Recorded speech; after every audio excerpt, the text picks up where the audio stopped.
Hello and welcome back to the Finance Fixtory podcast. Today we'll be talking about 3 topics.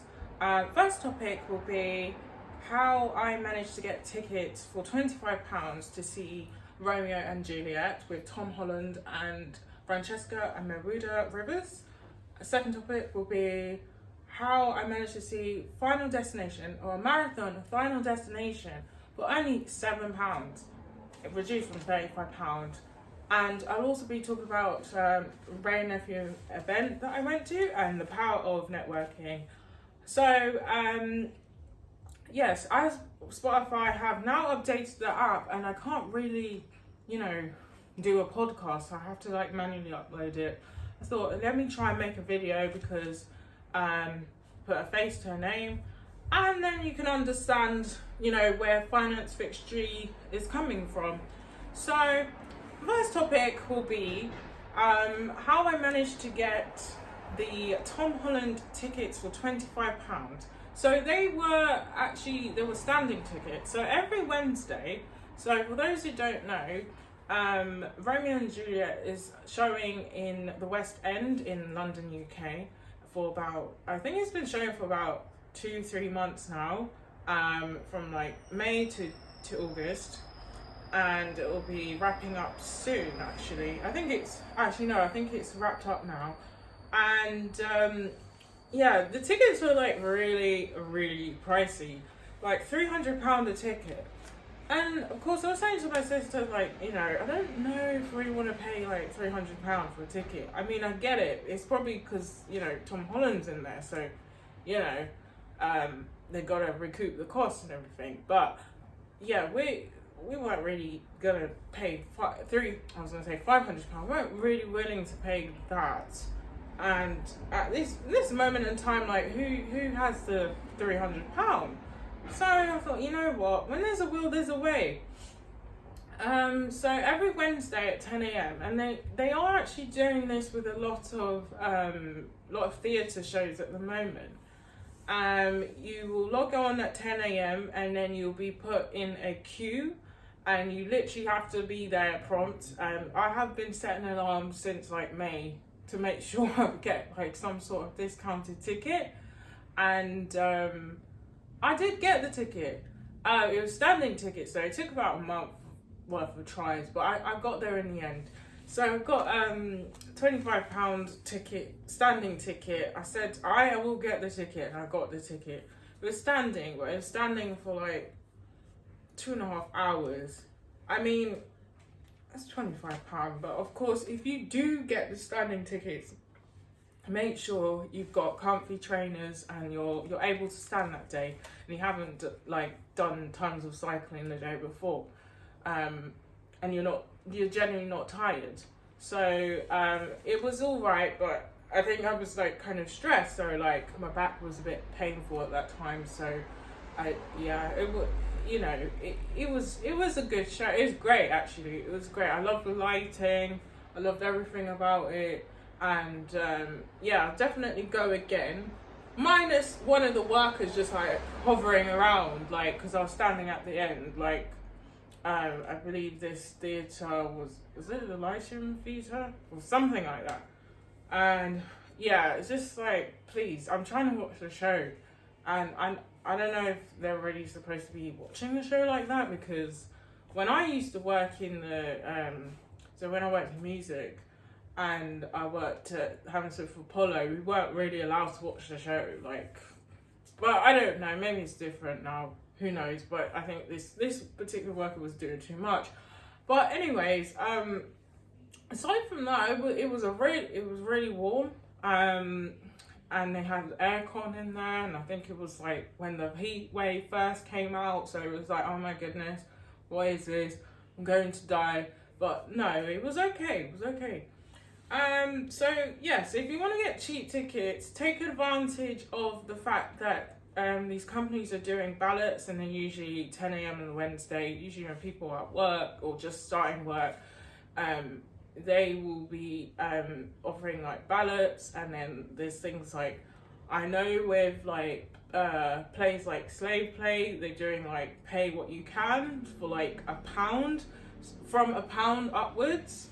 and you can get tickets from like £1 and or you can get anything in between them, but make sure to log on throughout the week as well, because sometimes also with the Tom Holland one, I noticed that if you wanted to check for the day, the current day basically, you would you'd see like they've reduced it by like £200, but obviously you have to be ready to go on that day. So the tickets were about like reduced to about £125, and which is, it's a lot of discount, so it's, you know, it's just decent. However, you know, I'm sure a lot of people may not pay even that because, you know, how things are at the moment. But, you know, if you do have the money and you see it reduced from a significant amount, take advantage of it if you can. However, you can get it cheaper than that, so, you know, it is what it is. The second topic is how I, Judith, managed to find tickets for Final Destination Marathon for £7, and they were actually, these tickets were worth £35. So I signed up with Show Film First. I'm not sure if they're letting people in for applicants to get these tickets, but that's who I'm with. And I also look at like Quidco and all these other companies that do offers, and sometimes even your bank can do offers, like the cinema offers. But to be honest, there hasn't been anything as great as this. And firstly, it's my favorite franchise, Final Destination, or favorite horror franchise, because I love horror films. Favorite franchise, and I was like, oh my gosh, I've got to go, because that is like a whole dream to watch. Like, and it's from like my favorite era, like, you know, early 2000s. I like the 90s, of course, but yeah, early 2000s is awesome. Yeah, great memories. Yeah, so imagine like back to back. So the thing started at 10. It was at Picture House London, so in was it Piccadilly Circus, and it finished at like 7:30 in the morning.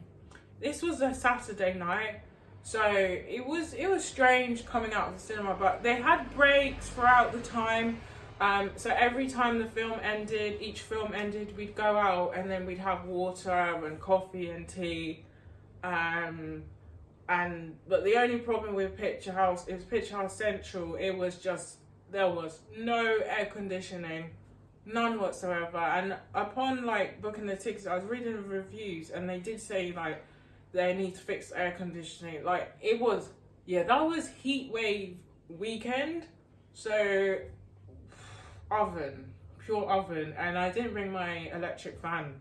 Not my electric fan, my handheld electric fan, and that would have saved me, but I just didn't bring it. I don't know why, but anyways, you know, almost passed out, but it's, you know, it wasn't too bad because it was like night time and I was kind of relaxed, and if I was like running around doing errands, then it would be an issue.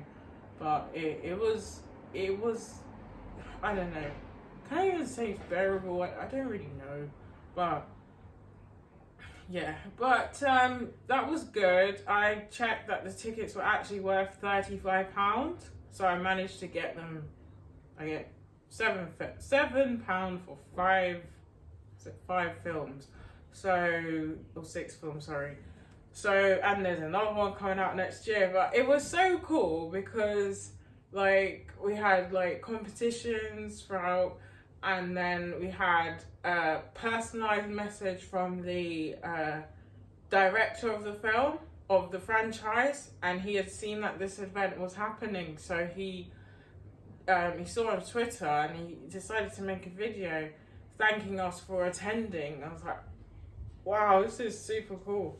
So yeah, that was iconic, and I've never seen that happen ever in life. So it was just amazing.